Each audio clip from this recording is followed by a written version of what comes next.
Uncovering alien life would almost certainly be the downfall of human civilization. People tend to look outward into space and wonder about all the possibilities of life out there. Are there bacteria frozen in the polar ice caps of Mars? Are there small animal-like creatures deep in the oceans of a planet just outside our solar system? Are there ancient ruins of another civilization just outside our galaxy? What if I were to tell you that if life was ever discovered, especially sentient life forms, that it would be terrible news?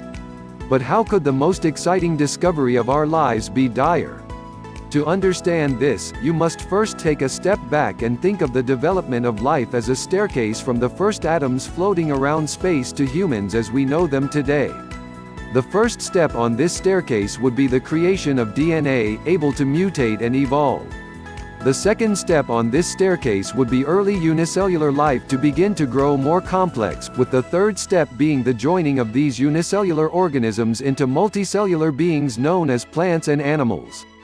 The fourth step is the development of intelligent life, with capabilities such as tool use, culture, and shared knowledge through language. This leads the species to be the dominant life form on the planet, humans, allowing us to shape the world to our needs, and solidifying us as the most prominent species on the planet. The following steps on the staircase are ones that we haven't taken yet, although we are in the process of climbing the next step, and that is small attempts to explore the area surrounding our world, and eventually be able to leave it when the need arises. This imaginary staircase is what is known as the Fermi paradox, and it was first theorized in 1996. Here we are 24 years later, and the same problems are still being discussed. In intelligent life, as we know it, our nature dictates that we reach out and attempt to inhabit all possible niches that can support us. The main problem with that is that every planet has both a carrying capacity and a lifespan, giving the human race cause to look outwards beyond our planet for an eventual place to colonize. After this step that we are on now, of learning how to navigate space travel, the remaining three steps would be to colonize one's solar system, then the neighboring solar systems, then eventually the entire galaxy. This staircase appears to be the universal principle for intelligent life to follow no matter where they are from, because if a species is driven and competitive enough to take over an entire planet, it almost certainly wouldn't stop there. There are at least 500 billion planets in the Milky Way galaxy, including at least 10 billion planets with Earth-like conditions, which have been around for billions of years longer than the Earth has. According to the Drake equation, the galaxy is too vast for life to not exist outside of Earth, so why are we observing zero galactic civilizations? This empty dead space without any semblance of life means that something is preventing intelligent life from climbing to the top of this metaphorical staircase past the step that we have reached as human civilization. This theory is what is known as the Great Filter. The Great Filter is a barrier so difficult to overcome that it eliminates nearly every species that encounters it, which means one of two things: humans are incredibly special and lucky as a species to have already passed this barrier, or we are doomed because we haven't yet reached this impenetrable barrier. The Great Filter is either behind us in the evolutionary staircase, or ahead of us. In the first scenario, the filter is behind us, and humans are the first who have reached this level of planet-dominating intelligence. If this is the case, then one of the previous steps was nearly impossible to take, whether it be the formation of unicellular organisms or the development of intelligent life, we may never know. Despite not knowing, we can hypothesize as to what it might be, in the hope that we can rationalize that the filter must be behind us.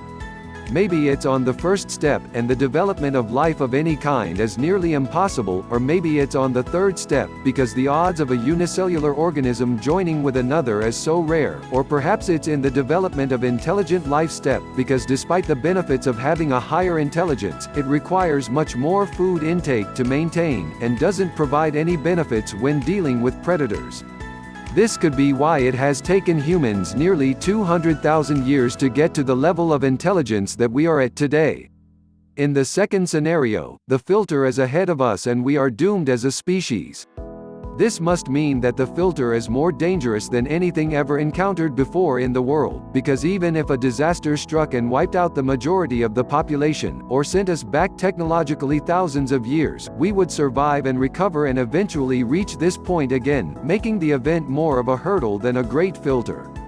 A chilling hypothesis is that after a species takes entire control over its planet, it is already on the path to self-destruction, and nothing can change that. So what could the great filter possibly be if we are yet to reach it? It needs to be something so essential to space travel that every intelligent species must discover it, so the answer is simple: it's technology.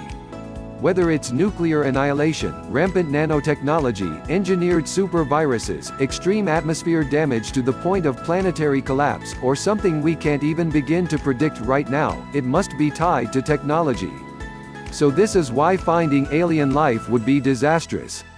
The more advanced and abundant life we find in the universe, the more likely it is that the great filter is ahead of us, like in scenario 2.